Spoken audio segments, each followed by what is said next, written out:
ಚಾಯ್ cup love. ಗೋಕರ್ಣಪುರ ಎಂಬ ಸಣ್ಣ ಪಟ್ಟಣದಲ್ಲಿ ಮಂಜಿನಿಂದ ಕೂಡಿದ ಬೆಟ್ಟಗಳು ಮತ್ತು ಗದ್ದಲದ ಮಾರುಕಟ್ಟೆಗಳ ನಡುವೆ ನೆಲೆಸಿದೆ. ಅಲ್ಲಿ ಮಾಸ್ತಿ ಚಾಯ್ ಕಾರ್ನರ್ ಎಂಬ ಸಾಧಾರಣ ಚಹಾ ಅಂಗಡಿ ಇತ್ತು. ಅದು ಅಲಂಕಾರಿಕವಾಗಿರಲಿಲ್ಲ, ಕೇವಲ ಮರದ ಬೆಂಚು, ಸೋರುವ ಛಾವಣಿ ಮತ್ತು ಹಳೆಯ ಕನ್ನಡ ಹಾಡುಗಳನ್ನು ನುಡಿಸುವ ಹಳೆಯ ರೇಡಿಯೋ. ಸ್ಟಾಲ್ ಮಾಲೀಕರ ಮಗ ಅಯಾನ್ ತನ್ನ ತೀಕ್ಷ್ಣವಾದ ಬುದ್ಧಿ, ವ್ಯಂಗ್ಯ ಹಾಸ್ಯ ಮತ್ತು ಭಯಾನಕ ಗಾಯನಕ್ಕೆ ಹೆಸರುವಾಸಿಯಾಗಿದ್ದನು. ಅವನ ಹಾಸ್ಯಗಳು ಎಷ್ಟು ಕೆಟ್ಟದಾಗಿವೆ ಎಂದರೆ ಗ್ರಾಹಕರು ಅವನನ್ನು ನೋಡಿ ನಗಲು ಬಂದರೂ ಅವನೊಂದಿಗೆ ಅಲ್ಲ. ಆದರೆ ಅಯಾನ್ ಬೆಂಗಳೂರಿನಲ್ಲಿ ಸ್ಟ್ಯಾಂಡ್ ಅಪ್ ಹಾಸ್ಯನಟನಾಗುವ ಕನಸುಗಳನ್ನು, ದೊಡ್ಡ ಕನಸುಗಳನ್ನು ಹೊಂದಿದ್ದನು. ಅಲ್ಲಿಯವರೆಗೆ ಅವನು ಚಾಯ್ ಬಡಿಸಿದನು ಮತ್ತು ವಯಸ್ಸಾದ ಚಿಕ್ಕಪ್ಪಂದಿರು ತಮ್ಮ ಚಹಾವನ್ನು ಉಗುಳುವಂತೆ ಮಾಡಿದ ಆನ್ಲೈನರ್ಗಳನ್ನು ಹೊಡೆದನು.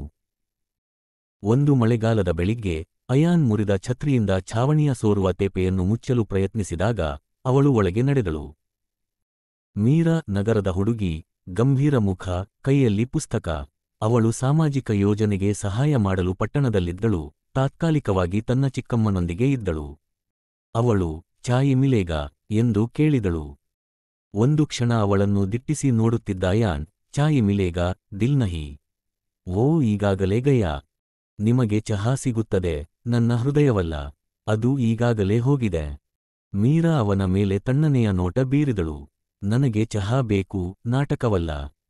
ಮತ್ತು ಹಾಗೆಯೇ ಅವರ ಕಥೆ ಪ್ರಾರಂಭವಾಯಿತು. ಮೀರಾ ಸಾಮಾನ್ಯ ಗ್ರಾಹಕಳಾದಳು. ಅಯಾನ್ ಅವಳನ್ನು ನಗಿಸಲು ಪ್ರಯತ್ನಿಸುತ್ತಿರುವಾಗ ಅವಳು ತನ್ನ ಪುಸ್ತಕದೊಂದಿಗೆ ಕುಳಿತು ಸದ್ದಿಲ್ಲದೆ ಚಹಾ ಹೀರುತ್ತಿದ್ದಳು. ಕೆಲವೊಮ್ಮೆ ಅವಳು ಮುಗುಳ್ನಕ್ಕಳು, ಕೆಲವೊಮ್ಮೆ ಅವಳು ಕಣ್ಣುಗಳನ್ನು ತಿರುಗಿಸಿದಳು, ಆದರೆ ಅವಳು ಎಂದಿಗೂ ಬರುವುದನ್ನು ನಿಲ್ಲಿಸಲಿಲ್ಲ. ಅಯಾನ್ ರಾಜಕಾರಣಿಗಳನ್ನು ಅನುಕರಿಸುತ್ತಿದ್ದಳು, ವಿಚಿತ್ರ ಹಾಸ್ಯಗಳನ್ನು ಮಾಡುತ್ತಿದ್ದಳು, ಚಲನಚಿತ್ರ ದೃಶ್ಯಗಳ ಅನಿಸಿಕೆಗಳನ್ನು ಮಾಡುತ್ತಿದ್ದಳು, ಎಲ್ಲವೂ ಅವಳ ನಗುವನ್ನು ನೋಡಲು. ಅವನ ಸ್ನೇಹಿತರು ಅವನನ್ನು ಕೀಟಲೆ ಮಾಡಿದರು, ಆದರೆ ಅವನ ತಾಯಿ ಎಡುಗೆಮನೆಯಿಂದ ನೋಡುತ್ತಾ, ಅವನು ಹೋಗಿದ್ದಾನೆ, ಈ ಹುಡುಗ ಎಂದು ಪಿಸುಗುಟ್ಟಿದಳು. ಒಂದು ದಿನ ಮೀರಾ ಕೊನೆಗೂ ಏಕೆ ಹಾಸ್ಯ ಎಂದು ಕೇಳಿದಳು. ಅವನು ಭುಜ ಕುಗ್ಗಿಸಿದನು. ಏಕೆಂದರೆ ನಾನು ಜೀವನವನ್ನು ನೋಡಿ ನಗದಿದ್ದರೆ ಅದು ನನ್ನ ಮೇಲೆ ಅಳಬಹುದು. ಮೀರಾ ಅವರ ಹಾಸ್ಯದ ಹಿಂದೆ ಆಳವಾದದ್ದನ್ನು ನೋಡಿದ್ದು ಅದೇ ಮೊದಲ ಬಾರಿಗೆ ನೋವು. ಶೀಘ್ರದಲ್ಲೇ ಅವರ ಸಂಬಂಧ ಬೆಳೆಯಿತು. ಅವರು ತಮ್ಮ ಕೆಲಸದ ನಂತರ ಒಟ್ಟಿಗೆ ನಡೆಯಲು ಪ್ರಾರಂಭಿಸಿದರು. ಮೀರಾ ಅವರ ಜೋಕ್ಗಳನ್ನು ಪೋಸ್ಟ್ ಮಾಡಲು ಇನ್ಸ್ಟಾಗ್ರಾಮ್ ಪುಟವನ್ನು ಸ್ಥಾಪಿಸಲು ಸಹಾಯ ಮಾಡಿದರು. ಅವರ ರೀಲ್ಗಳು ಜನಪ್ರಿಯವಾದವು. ಅವುಗಳಲ್ಲಿ ಒಂದು ವೈರಲ್ ಕೂಡ ಆಯಿತು. ಅವರು ತಮಾಷೆ ಮಾಡಿದ ಒಂದು. ನನ್ನ ಪ್ರೇಮ ಜೀವನವು ಟೀ ಬ್ಯಾಗ್ನಂತಿದೆ, ಒಮ್ಮೆ ಮುಳುಗಿಸಿ ಎಸೆಯಲಾಯಿತು. ಜನರು ನಕ್ಕರು. ಮೀರಾ ನಗಲಿಲ್ಲ. ಆ ಜೋಕ್ಗೆ ಒಂದು ಸತ್ಯವಿದೆ ಎಂದು ಅವಳು ತಿಳಿದಿದ್ದಳು. ಕಾಲಾನಂತರದಲ್ಲಿ ಅವಳು ಮೃದುಳಾದಳು. ಮತ್ತು ಒಂದು ಸಂಜೆ, ಅದೇ ಸೋರುವ ಛಾವಣಿಯಡಿಯಲ್ಲಿ, ಅವಳು ಪಿಸುಗುಟ್ಟಿದಳು. ನಾನು ನಿಮ್ಮ ಭಯಾನಕ ಜೋಕ್ಗಳನ್ನು ಇಷ್ಟಪಡಲು ಪ್ರಾರಂಭಿಸಿದ್ದೇನೆ ಎಂದು ನಾನು ಭಾವಿಸುತ್ತೇನೆ. ಅಯಾನ್ ಉತ್ತರಿಸಿದರು, ಮತ್ತು ನಾನು ನಿಮ್ಮ ಗಂಭೀರ ಮುಖವನ್ನು ಇಷ್ಟಪಡಲು ಪ್ರಾರಂಭಿಸಿದೆ. ಅವರು ನಕ್ಕರು. ಮಳೆ ಬಂತು. ಅವರು ಮುತ್ತಿಕ್ಕಿದರು. ಆದರೆ ಪ್ರತಿಯೊಂದು ಕಥೆಗೂ ಒಂದು ತಿರುವು ಇರುತ್ತದೆ. ಮೀರಾಳ ತಂದೆ, ಶ್ರೀಮಂತ ಉದ್ಯಮಿ, ಪಟ್ಟಣಕ್ಕೆ ಬಂದರು. ಅವರು ಅದನ್ನು ಒಪ್ಪಲಿಲ್ಲ. ಅಯಾನ್ ಕೇವಲ ಕನಸುಗಳನ್ನು ಹೊಂದಿರುವ ಚಾಯ್ವಾಲ. ಅವರು ಮೀರಾಳನ್ನು ಬಲವಂತವಾಗಿ ಬೆಂಗಳೂರಿಗೆ ಕರೆದೊಯ್ದರು. ಮೌನ. ಅಯಾನ್ ಕರೆ ಮಾಡಲು, ಸಂದೇಶ ಕಳುಹಿಸಲು ಪ್ರಯತ್ನಿಸಿದರು. ಮೌನ. ಅವರು ಸುರುಳಿಯಾಗಿ ಹೇಳಿದರು. ತಮಾಷೆ ಮಾಡುವುದನ್ನು ನಿಲ್ಲಿಸಿದರು. ಅಂಗಡಿ ದಿನಗಟ್ಟಲೆ ಮುಚ್ಚಿತ್ತು. ನಂತರ ಒಂದು ದಿನ ಒಂದು ಪತ್ರ ಬಂದಿತು. ಮೀರಾ ಅವರಿಂದ. ಕ್ಷಮಿಸಿ ಅಯಾನ್, ನನಗೆ ವಿದಾಯ ಹೇಳಲು ಸಹ ಸಾಧ್ಯವಾಗಲಿಲ್ಲ. ಅವರು ಬೇರೆಯವರೊಂದಿಗೆ ನನ್ನ ಮದುವೆಯನ್ನು ನಿಶ್ಚಯಿಸಿದ್ದಾರೆ.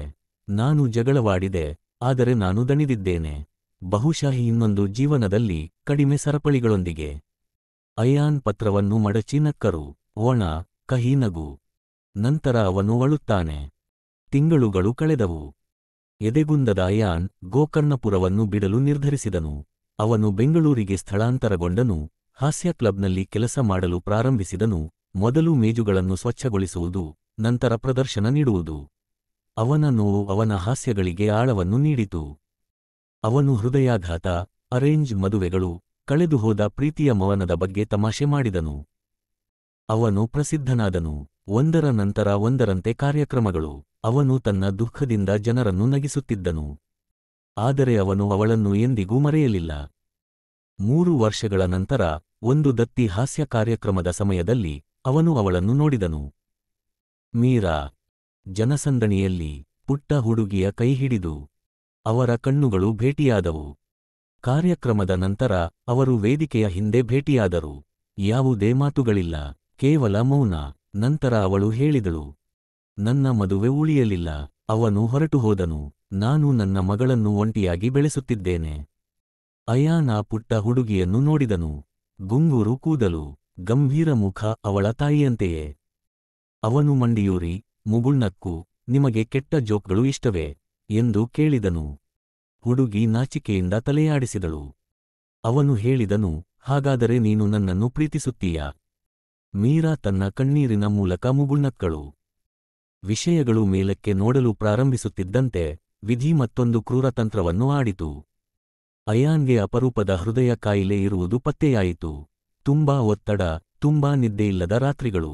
ಅವನಿಗೆ 1 ವರ್ಷ ಇತ್ತು, ಬಹುಶಃ ಕಡಿಮೆ. ಅವನು ಮೀರಾಳಿಗೆ ಹೇಳಲಿಲ್ಲ. ಬದಲಾಗಿ ಅವನು ಜೋರಾಗಿ ನಕ್ಕನು, ಹೆಚ್ಚು ಪ್ರದರ್ಶನ ನೀಡಿದನು, ಆಳವಾಗಿ ಪ್ರೀತಿಸಿದನು. ಒಂದು ದಿನದವರೆಗೆ, ಒಂದು ಪ್ರದರ್ಶನದ ಸಮಯದಲ್ಲಿ ಅವನು ವೇದಿಕೆಯ ಮೇಲೆ ಕುಸಿದು ಬಿದ್ದನು. ಪ್ರೇಕ್ಷಕರು ನಕ್ಕರು, ಅದು ನಟನೆಯ ಭಾಗವೆಂದು ಭಾವಿಸಿದರು. ಅದೋ ಅಲ್ಲ. ಅಯಾನ್ ಜೋಕ್ಗಳು, ಕಥೆಗಳು ಮತ್ತು ಮೀರಾ ಮತ್ತು ಅವಳ ಮಗಳಿಗೆ ಬರೆದ ಪತ್ರಗಳಿಂದ ತುಂಬಿದ ನೋಟ್ಬುಕ್ ಅನ್ನು ಬಿಟ್ಟುಹೋದರು. ಮೀರಾ ಅದನ್ನು ಪ್ರಕಟಿಸಿದರು. ಅದು ಹೆಚ್ಚು ಮಾರಾಟವಾಗುವ ಪುಸ್ತಕವಾಯಿತು. Chai cup love the joke that was not. ದೇಶಾದ್ಯಂತ ಜನರು ಅದನ್ನು ಓದಿದರು, ನಕ್ಕರು, ಅಳುತ್ತಿದ್ದರು ಮತ್ತು ಪಂಚ್ಲೈನ್ಗಳ ಹಿಂದೆ ತನ್ನ ನೋವನ್ನು ಮರೆಮಾಡಿದ ವ್ಯಕ್ತಿಯನ್ನು ನೆನಪಿಸಿಕೊಂಡರು. ಪ್ರತಿ ವರ್ಷ ಅವನು ನಿಧನರಾದ ದಿನದಂದು ಮೀರಾ ಮತ್ತು ಅವಳ ಮಗಳು ಹಳೆಯ ಚಹಾ ಅಂಗಡಿಗೆ ಭೇಟಿ ನೀಡುತ್ತಾರೆ. ಈಗ ಪುನರ್ನಿರ್ಮಿಸಲಾಯಿತು, ಅದರ ಮೇಲೆ ಈ ಕೆಳಗಿನವುಗಳನ್ನು ಬರೆಯಲಾಗಿದೆ. ಬಿಸಿಯಾಗಿ ನಗು ಬಡಿಸಲಾಗುತ್ತದೆ. ಕಣ್ಣೀರು ಐಚ್ಛಿಕ. ಅಂತ್ಯ.